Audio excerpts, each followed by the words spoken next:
Hi, this is Zibby Owens, and you're listening to Totally Booked with Zibby, formerly Moms Don't Have Time to Read Books. In my daily show, I interview today's latest best-selling, buzziest, or underrated authors and story creators whose work I think is worth your time. As a bookstore owner, publisher, author, and obviously podcaster, I get a comprehensive look at everything that's coming out and spend my time curating the best books so you don't have to. Stay in the know, get insider insights, and connect with guests like I do every single day. For more information, go to zibbymedia.com and follow me on Instagram at Zibby Owens. Tova Mirvis is the author of We Would Never, a novel. Tova is also the author of the memoir The Book of Separation, which was a New York Times Book Review Editor's Choice and excerpted in the New York Times Modern Love column. She is also the author of the novels Visible City, The Outside World, and The Ladies' Auxiliary, which was a national bestseller. Her latest novel, We Would Never, is being published this month. Her essays have appeared in many publications, including The Washington Post, The Boston Globe Magazine, Real Simple, and Psychology Today, and her fiction has been broadcast on NPR. Welcome, Tova. Thank you so much for coming on Totally Booked to talk about We Would Never, a novel. Thank you. Congratulations. Thank you so much. Okay, I have to say, in my entire life, I have never read a first book of a chapter that ended with me gasping. Like, I literally was like, my kids were in the room and they were like, what? I was like, no, it's the book. It's the book. So to have a twist and a beginning even like that, it's like, okay, settle in. Here we go. Oh, thank you so much. I really appreciate that. And then, of course, the rest of the book was fantastic. And these characters, oh my gosh, I feel like I would recognize them walking down the street. Tell listeners what We Would Never is about, please. Sure. We Would Never is about a close-knit family in Florida who might or might not have done something unimaginable in the wake of their daughter's divorce. And I guess it's a mystery about a murder. But I think really it's a mystery about family love and loyalty and about like the very hard to solve questions of anger and escalation and forgiveness. And I know that you wrote a memoir, which now I have to go back and read, and I'm very excited to do so, about how you grew up in the Orthodox faith and you ended up getting divorced, and the main character in this book is divorced, and there are all sorts of text messages and all of this. Like, how much did you bring your own, like, I'm divorced, and I don't know, they're also like what could you say, what could you not say, what was true, what was not true? Right. I really appreciate a lot of your writing, which I read about divorce as well. Because, when you write memoir about divorce, it's a tricky subject. A no one's wish list in a divorce is an ex-wife who's writing a memoir. And so it's just, you just tread carefully because there's children and family involved. And so my memoir, The Book of Separation, is about a divorce and leaving a religious community. And really, I guess it's sort of a late stage coming of age story about trying to find my own voice. But in writing that, I had to be careful to some degree. It wasn't the place to dish it all. Mm-hmm. Fiction is so great because you get that freedom. And so, my divorce was not like this one. It was not murderous. It was not, it wasn't fun, but not this bad. But in writing about this, I took a true crime story, this real life story in which a divorce ended in a murder. And, we hear about these stories from time to time. And I always feel like, what's the difference between that kind of divorce and the regular divorce that is horrible, but you get over it and you move on and everyone, to whatever degree is possible, carries on. No one kills each other. And I think, so what I did use for my divorce, I didn't use the facts of it. It wasn't what happened, but I was able to pull on, I think, just the emotional texture, the way that divorce is so destabilizing. It unmoors you from, I think, who you imagined you were in the world or what your life was going to look like. It shakes the way people see you, how you see, even friendships. Everything is caught up in that divorce vortex. And so that was something I was able to pull on for this book. Wow. And I know that's only part of it, but it's sort of the basis of all of it is this fracture. And what I particularly loved is how you showed, what is her name? I'm so bad with names. Every single book. What is the main character's name? Haley. Sorry. No worries. I loved how you showed Haley sort of losing her light, so to speak, and how their relationship slowly unraveled because Jonah was pulling her away, and how it's so easy for this toxicity to get into your family of origin as you like are eager to please your husband, try to save your marriage. Like that slow pulling away. And Sherry's reaction to this was just so great as like her desperation to maintain close ties with her daughter escalates. Right. I mean, a marriage, and people say you don't just marry the person, you marry the family. And I feel like you don't just divorce the person, you divorce the family. And it has repercussions. For a family is a system of interlocking pieces. And so when Haley's marriage becomes complicated, it affects the family structure, especially because the main issue that she and her husband Jonah fight about is about the family. And what was the most common things people fight about in a marriage are money, sex, and family, I think I once heard. So they fight about family and how involved this family is going to be with their marriage. Are they going to see them every week, every month? Are they never going to see them? And I was interested in the in-law relationship, how Haley is able to forgive her mother for being maybe a little intrusive, a little much, because she knows that intrusiveness comes from a place of love. But it's harder when you're an in-law. It's harder, I think, to hold on to that understanding that, roll your eyes, maybe get a little annoyed, but my mother loves me. And so that was so fraught in their marriage. And so, in writing the book, I kept thinking of, what are the things I have to lay out to what are the sort of explosives I have to lay down in order for everything to come together. And that sense of, for Sherry, this mother-in-law, she wants to be close to her kids. She wants her children to love her. She wants her in-laws to be close to her. And when her son-in-law, Jonah, really does not like her, it wounds her. And that wound, I think, is also part of what lays the groundwork for what eventually happens in the novel. Yes, very true. Oh my gosh. Well, you could look at Sherry from the outside and think like, as you're saying, intrusive and all these things, but you make her so likable no matter what she does. Like you see all her intentions. And I love the scene where her husband Saul is sort of overhearing this time where Jonah is sort of bad-mouthing his wife, and he doesn't interfere, but he's standing there saying like, if you only knew, like she would do anything for us. Like you totally don't get her at all. And he doesn't say anything, but just that instinct that even though she can be annoying or whatever, like she would do, like this is such a good-hearted woman.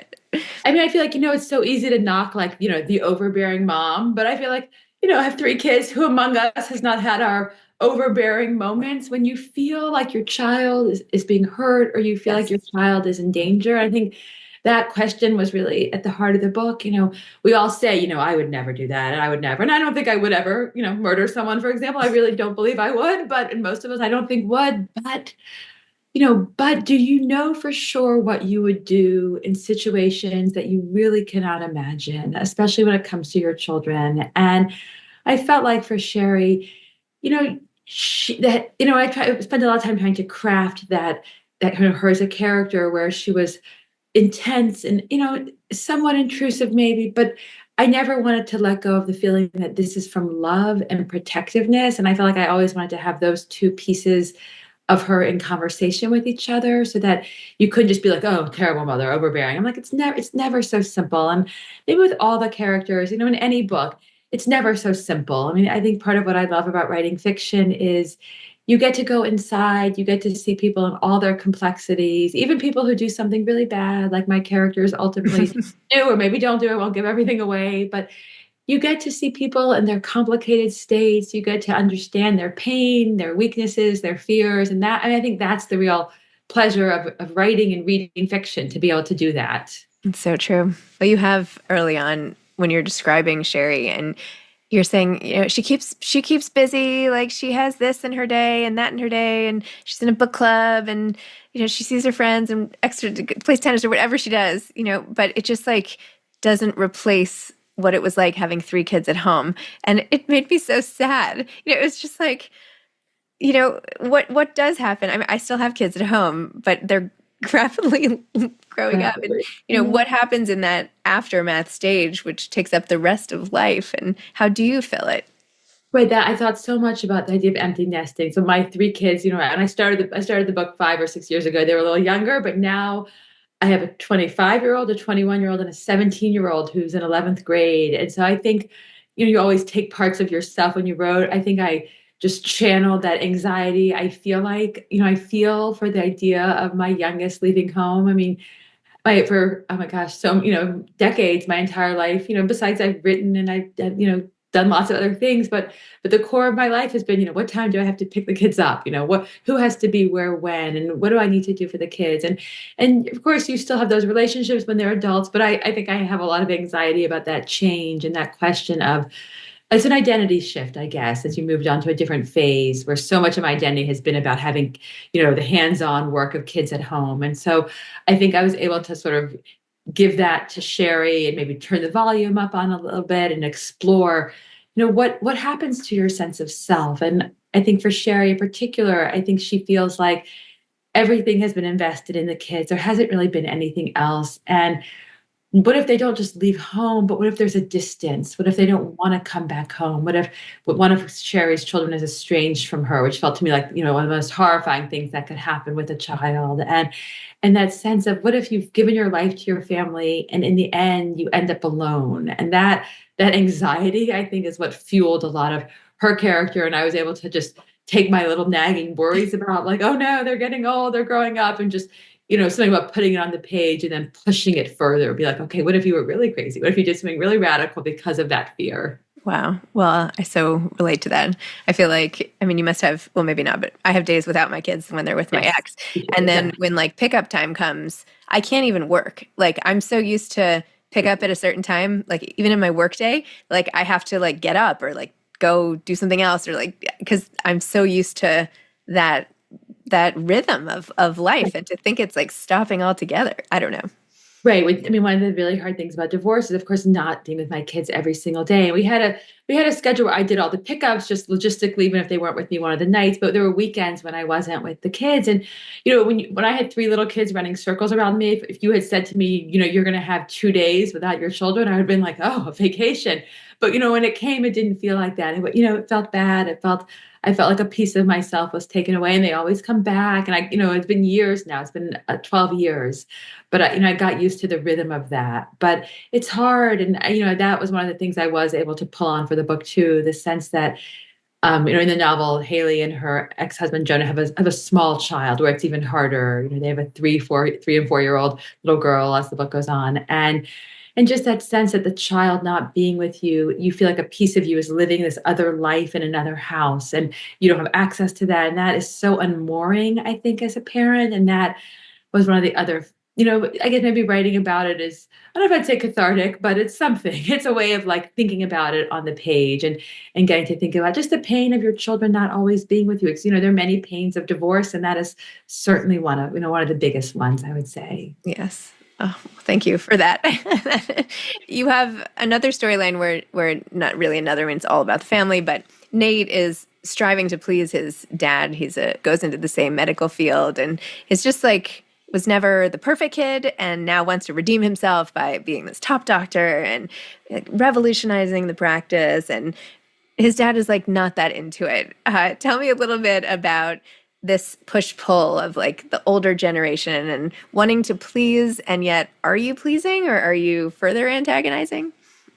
Right. Just in the novel, Saul, the father, runs a dermatology practice, and his son goes to medical school and decides to also become a dermatologist, which everyone is sort of surprised about because he was always sort of the antagonizing child, the kid who enjoyed pushing his father's buttons and making him angry. And then he decides to follow in his father's footsteps, I guess both as an homage to him, but also maybe in some ways to sort of increase that sense of competitiveness, or maybe most of all desire for approval. And I think that, Nate as a character, the son, is kind of impetuous. He's brash. He's a little sort of has a dark sense of humor, but I think he was probably my favorite character to write. I think underneath his sort of jokey exterior, I felt like he was this like broken little boy, and that part really like was fascinating to me. Maybe I felt for him a lot as a character. And so he goes into practice with his father, and he has lots of ideas for how to change the practice. His father is sort of an old school dermatologist, and he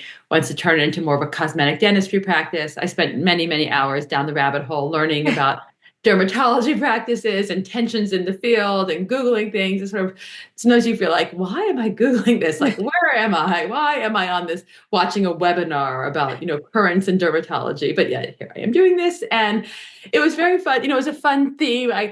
The novel is based on a true story that was set in Florida, and the family that allegedly or has been arrested for committing a murder, they were a nice family of dentists in South Florida. And I knew I was going to change a lot of things. So I gave up. It was a painful day when I decided they couldn't be dentists. There's something about like the sharp little tools and like the cavity in the teeth and like the cavities in their souls kind of like I could make use of. But I thought of dermatology, which felt like it felt similar enough that it had metaphorical possibility. I thought about like the malignancies inside of us and what's visible on the surface. And because the book is set primarily in Florida, I felt like dermatology was a good place. I spend a lot of time in Naples, Florida, because my husband works there part-time. And so there's just so many dermatology practices. So I was able to sort of use that a little bit, but it was fun to write. It was fun to write about a medical practice also. And dermatology just, I would also Google like skin conditions, and just the descriptive possibilities was really enjoyable too to write about. Well, you definitely wrote about Florida in the most positive way I feel like Florida has ever been depicted in a novel.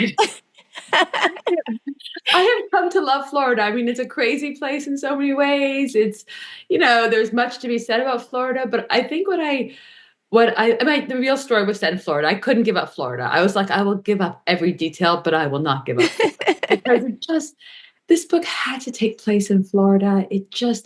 I felt like I wanted to think about the landscape of Florida, the lushness, the greenery. Sometimes when I'm down there, I just feel like if I can not think about anything else to do with Florida, I feel like it's so green, it's so beautiful and lush and tropical and also so swampy and so sticky. And I felt like for a family that is so enmeshed, I felt like Florida was the right landscape to do that. And I also thought about in Florida, I feel like there's this contrast between the manicured botanical gardens where every flower is like beautiful in place. And I drew a lot from Naples, even though the book is set in West Palm Beach.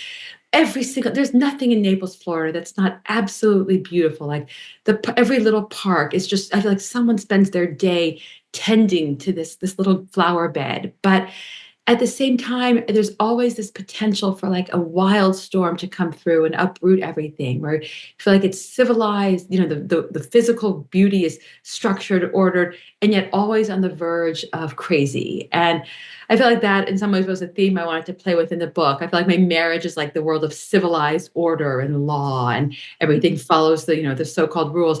And then divorce rolls through and you're just in the wilds. You're in this swampland, you're in a hurricane where nothing is ordered anymore. And I loved writing about the gardens, and Sherry swims laps, she's a big swimmer. And so I don't really swim much, but I love to run. And so I used my like running obsession for her with swimming, that sense that sometimes, when I feel myself like overwhelmed with things, there's something about the back and forth or the repetitive motion that is soothing. And so I use that. And, I spent much time also, my Google searches, if someone ever looked at my Google searches, it would be like dermatology, hitmen, murder, beautiful pools in Florida. And so just Googling, just trying to get the landscape right. Because I think, as a writer, there's certain things that was just fun. It was just fun to like look at pictures of pools and be like, what color tiles should they have? What does this swimming pool look like, to just create the visual world that I wanted the book to take place in. Well, it's a good symbol because of how immersive the book is and how the pool brings people together. Like it was such a happy place for the kids when they were little. And then even Sherry in her most desperate moments is swimming again, and then Jonah like hating the statue and all of that. So I just love it. Plus, who doesn't want to spend time thinking about like swimming in the sunshine and it's like the pitch black out at like the morning. And there's like a freezing rain ice storm right now, and I was like, I don't know if I can get down my driveway for a few hours because it's a sheet of ice. Yes, it was very nice to do. I wrote a lot of the book during the pandemic also, so in this room right here. So it was just very nice to be able to to imagine myself into like a lush, swampy Florida world while I felt so holed up here. And how about writing about the Jewish faith and all of that? Well, in my most of my other books, I've written 4 other books, and really, for the most part, they have been very much about Jewish community life. My first book, The Ladies' Auxiliary, was set in the Orthodox Jewish community in Memphis that I grew up in. My family has been in Memphis since 1873, so I have this long-standing Memphis connection. Wait, how did they end up getting to Memphis? So the ones in 1873 came from Germany, and the joke is always that someone went to Memphis because someone had a cousin there, but no one knows who that cousin was. But they I think did have a cousin, and Memphis is on the Mississippi River, and at the time it was a big trading center.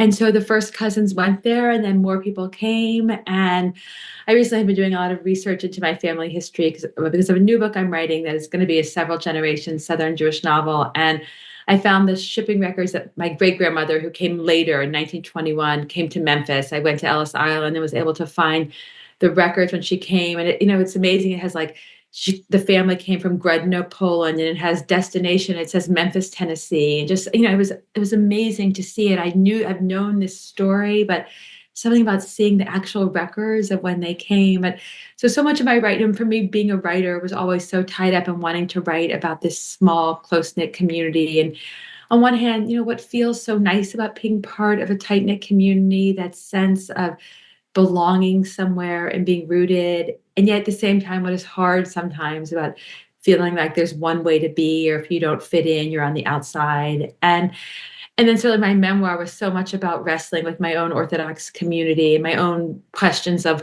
what was I born into, and what do I actually believe for myself? And maybe just the coming of age moment of deciding to reshape my Jewish identity, to still hold on very strongly and proudly to my Jewish identity, but my observance and my affiliations within that shifting, and asking questions about, what do I actually believe in, and what do I want to belong to? And, in this book, the characters are Jewish. And, I was always in conversation with the true story. And so the true story, it was, I think part of why it was so shocking to me was it was a nice Jewish family in South Florida who apparently had murdered their son-in-law. And that the shock, it felt close. I knew the person very tangentially and had many friends who did as well, so it felt this close sense of Jewish connection. And so I decided to maintain the fact that they were Jewish, but it wasn't really at the forefront of what I was thinking about in writing about them. I didn't feel like their Jewishness was central.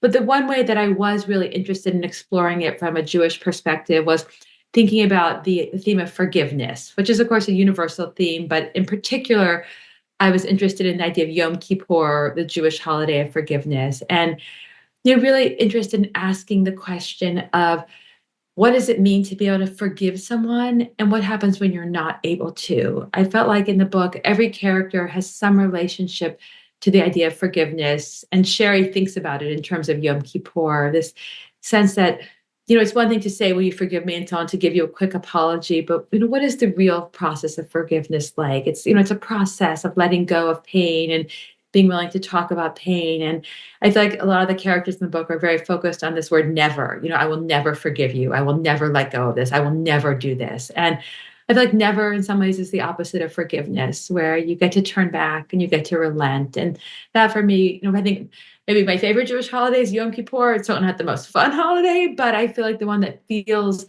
that I have a real sense of meaning connected to it, still about just that sense that you can undo the past, or you can move forward differently from the past. And so that was a theme that really was close to me when I was writing the book. Oh, I love that.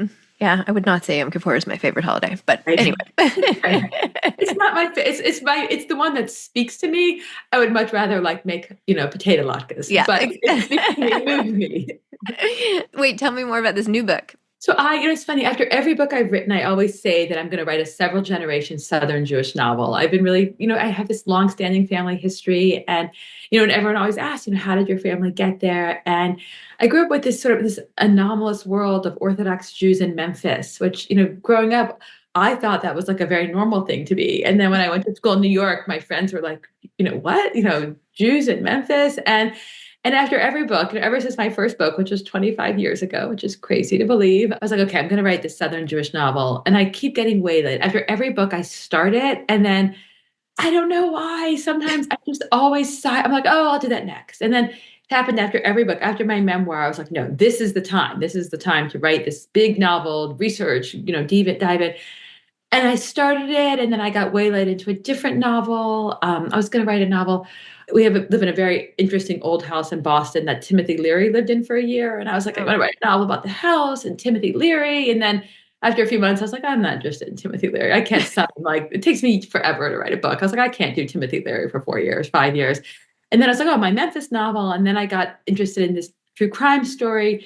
So I was like, no, but so right now though, I am writing it. There is no way late. I feel like if I don't write it now, I'm not going to, but I'm interested in exploring these several generations. And in particular, there's a story that is told about my great grandmother, the one who came in 1921. So she was sort of the late arriver to Memphis, and she came from Grodno, Poland. And the only story I really know about her, even though I'm named after her, was that one day she went digging for potatoes in Grodno and her shoes were stolen. And just this little story. Everyone in my family tells it differently. My grandmother used to tell it as sort of this coming of age story, coming to America story, this happy immigrant story of they left because of the danger and now look, they settled in Memphis. And my mother told it as a fairy tale. She wanted to write a children's book about the little shoes. And then, once my mother and I started digging into what was 1920, 1919 Grodno like, a war-torn chaos. And we started to ask questions about this story and wonder what the story really held, what story was not being told underneath it. And so I wrote a few short stories about it. They're all called Potatoes. And so now I'm really taking those early short stories and turning it into a larger story about, what happened to this great grandmother, and also what family stories do we tell and how do they change with each generation of telling it.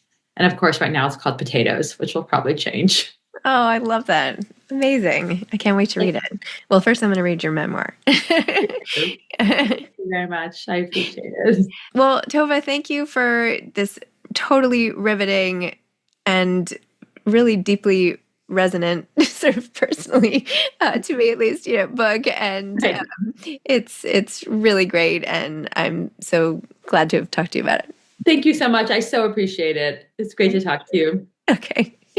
Thank you. Thank you for listening to Totally Booked with Zibby, formerly Moms Don't Have Time to Read Books. If you loved the show, tell a friend, leave a review, follow me on Instagram at Zibby Owens, and spread the word. Thanks so much. Oh, and buy the books.